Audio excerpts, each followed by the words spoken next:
呀，我进错了，这里边用这种方法来逛街，你说这是广场，我就只能这么走，对是不是？对。然后你让我怎么过了那个楼梯，那梯子左手那个，前面那墙根底下左拐，左拐就是一个架上坡，前面，也没事，这些人他会给你让的。被导航给误导了，误入了赫罗纳的古城商业街。从那儿走是不是？对对，而且路越来越窄，人越来越多，真有点绝望了。本来是要找个地方停车，可这里的停车场仅限于授权车辆使用。我看还往前走不行，这就从这边走了啊。哦，向左转。完全不知道怎么走了，没有路了。我下车找路，有个人忽然出现，说带我们离开这里。这是该带哪里去了呀？我们离开西班牙古城埃恩萨，前往巴塞罗那附近的赫罗纳。之前要去看一座大水库，路上云雾缭绕。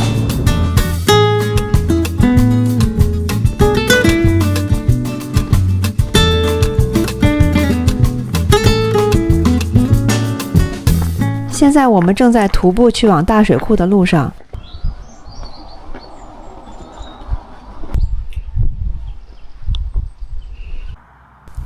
到达水库徒步大约5公里。这就是梅迪亚诺水库。能看见。还要继续往上走，目标就是山顶上那2座古迹。上去哈。我们上去，爬到上边，然后穿过这个小房子，到那边那古堡里头，拍的好多照片。这个是1000多年前的瞭望塔，是个小教堂加塔楼的组合结构。这是罗曼式的小教堂，这个是不规则6边形的塔楼。比利牛斯山这道天然屏障上，比较容易翻越的地方不多，这里是其中一个险要的隘口。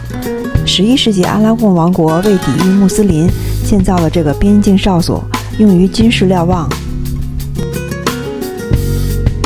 在塔楼上可以俯瞰新卡河谷，四面瞭望，有箭孔，有存放武器和粮食的储藏室。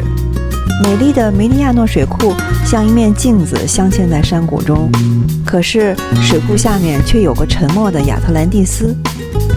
1950年代，西班牙弗朗哥独裁政府搞大跃进式的水利建设，在比利牛斯山修建了一堆水库。梅迪亚诺村因为地质条件完美，成为重点牺牲对象。村民的上访、游行、堵路、抗税全都被镇压，只能眼睁睁看着自己祖辈生活了800多年的地方被水一点点淹没，只剩下教堂的塔尖孤零零地伫立在水库中。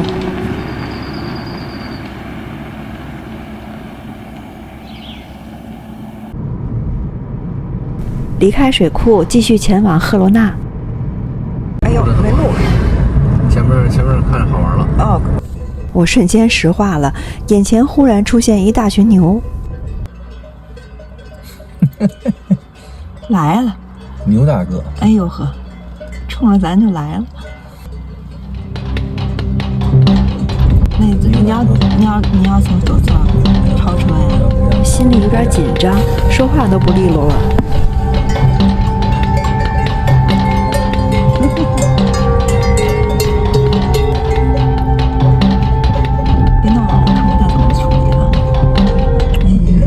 我就感觉你别动，我就感觉这牛就过来了，好有压迫感。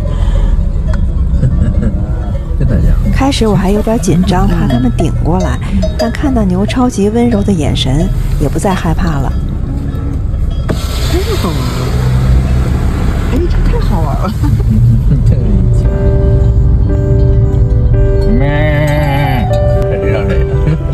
这一群牛估计有上百头。哇塞，这么一大群哦！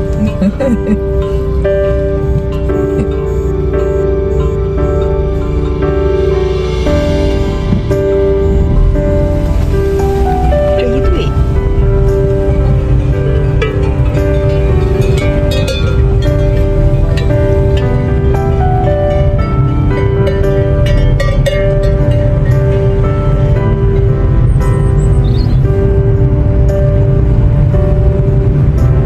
最后这是牛倌。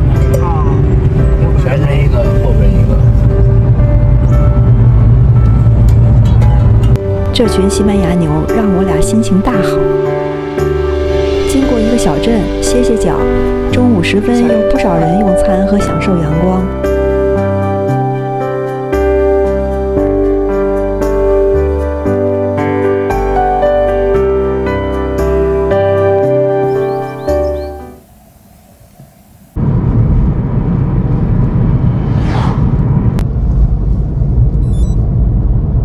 进入赫罗纳老城，就出现了开始那一幕。这里边用这种方法来逛街，一直在找停车位，被导航导入了狭窄的购物街。向北方向。左边是大教堂，这里人还特别多，也不知道前面路怎么样，心里紧张极了。正在一筹莫展、极度绝望的时候，一个年轻人忽然出现，问我们是不是要离开这里，并且他在前面引路，将我们带出困境。我开始还紧张这个人的动机，但事实证明我们遇到了好心人。后来我俩感慨，他在教堂旁边忽然就出现了，好像天使一般。很多人到西班牙加泰罗尼亚就只知道巴塞罗那，其实坐火车不到1小时的赫罗纳，历史厚度完全吊打巴塞罗那，而且游客却只有它的1/10。赫罗纳整座老城被中世纪城墙包围着，随便挑一段爬上去就能俯拍全城。赫罗纳的城墙足够古老，最底层建于罗马时代，上面叠了西哥特、卡洛林，甚至1938年内战时的机枪口，一层一层像树的年轮。大教堂前的72级台阶，《权力的游戏》第6季的一个场景拍摄于此。在赫罗纳的大型超市 Esclat 采购了6天的物资，很快就要见到我们的民宿了。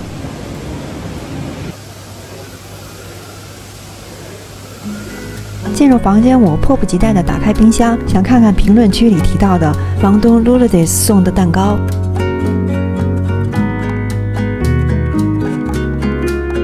我的天啊，这不是我梦寐以求的房间的布置吗？每一件就像给我量身定做一般。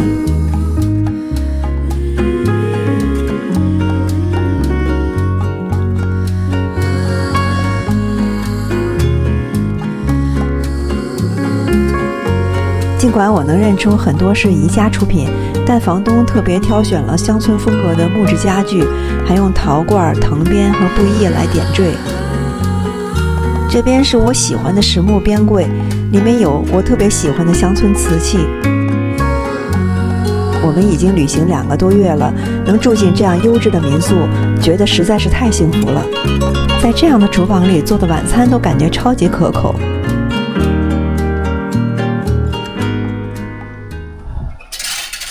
先是早上起来，过来看一下 Lourdes 的庭院。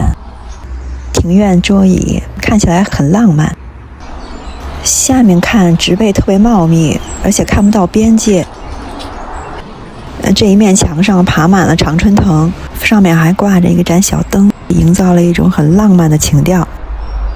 左边这个黑色的是我们的房门，门口挂的这个植物特别灵动，上面还挂着个小风车。他家有个游泳池，虽然很小，但是水很干净。后面墙边上还有一个烧烤的炉子。木栅栏边上就是我们客厅的门外，它有一个小的休闲区。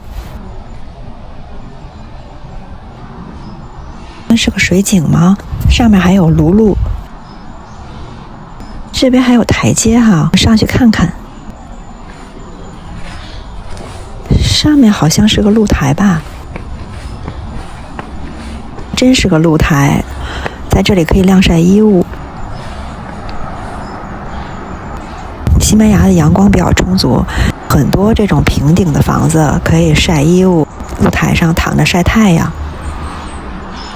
这边全是植物，我感觉好像与外面的森林绿地都连在一起了。对面土黄色的房子应该是邻居家的， Lourdes 的房子是砖红色的。这西班牙2个最经典的颜色同时出现了。泳池的斜前方还有个带遮阳棚的休闲区，浪漫很漂亮。沿着休闲区左边的石板路走，右手的这个房子就是 Lourdes 自己的住所。这是整个房子的正面，这里还有一个小庭院，种着玉兰树和散尾葵。我们的车子就停在对面那个停车位上。这个是一个小镇子，很安静，街上有那么几户人家吧。我现在从这个正门进来，这个房东 Lourdes 他喜欢用常春藤来装饰墙面，这里有木柴，可能家里头有壁炉，墙边还种了一溜绣球。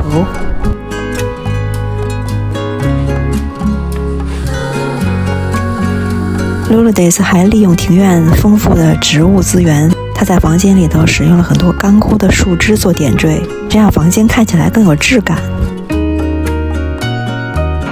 下一期我们到了充满活力的大学城蒙彼利埃，住进了一家布置得相当有个性的民宿。